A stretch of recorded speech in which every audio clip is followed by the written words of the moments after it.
আমাদের কৃষিতে নারীর অংশগ্রহণ বহু যুগ ধরে হয়ে আসছে।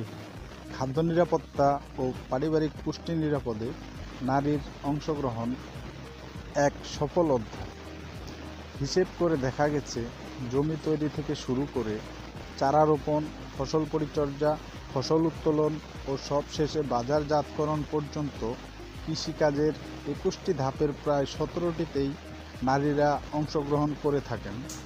বর্তমান সময়ে পারিবারিক পুষ্টি নিরাপত্তায়, পুষ্টি বাগান তৈরিতে নারীদের বিশেষ ভূমিকা লক্ষ্য করা যায়। পারিবারিক পুষ্টি বাগান হলো নানা রকমের শাকসবজি, ফলমূল আবাদের স্থান।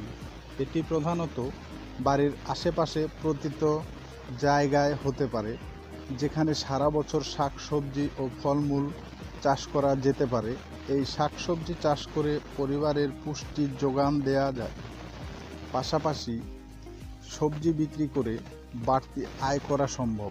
পুষ্টি বাগান তৈরি করতে হয় বসতবাড়ির আশেপাশের যেসব জায়গায় দিনের বেশিরভাগ সময় রোদ পড়ে এবং শীত, গ্রীষ্ম ও বর্ষাকালের সব সময় সব ধরনের সবজি চাষের সুযোগ থাকে। নারীদের পাশাপাশি বাড়ির সকল সদস্য পুষ্টি বাগানে শ্রম দিতে পারে। বাংলাদেশে অঞ্চলভেদে বিভিন্ন মডেল অনুসরণ করে পুষ্টি বাগান তৈরি হতে দেখা যায়। পুষ্টি বাগান তৈরির জন্য প্রথমে ১৮ থেকে ১৯ ফুট চওড়া জমিকে সমান ৫ ভাগে ভাগ করে বেড তৈরি করতে হবে।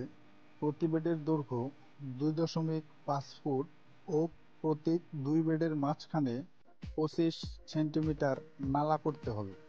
সবজির বিন্যাস হলো, প্রথম বেডে মূলা অথবা টমেটো, লাল শাক, পুঁই শাক।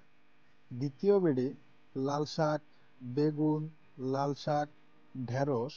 তৃতীয় বেডে পালং শাক, রসুন অথবা লাল শাক, ডাঁটা।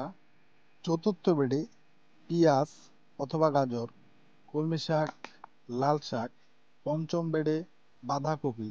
এই ধরনের সবজির চাষ বিন্যাসে উৎপাদিত শাক সবজি পরিবারের পুষ্টি চাহিদা পূরণ করে থাকে।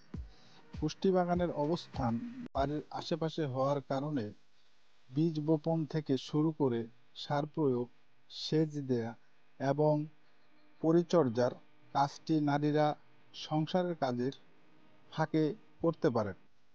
নারীর হাতের নিবিড় ছোঁয়ায় পুষ্টি বাগান পরিপূর্ণ হয়ে ওঠে। বেশিরভাগ পুষ্টি বাগান হলো নারীর অবদান।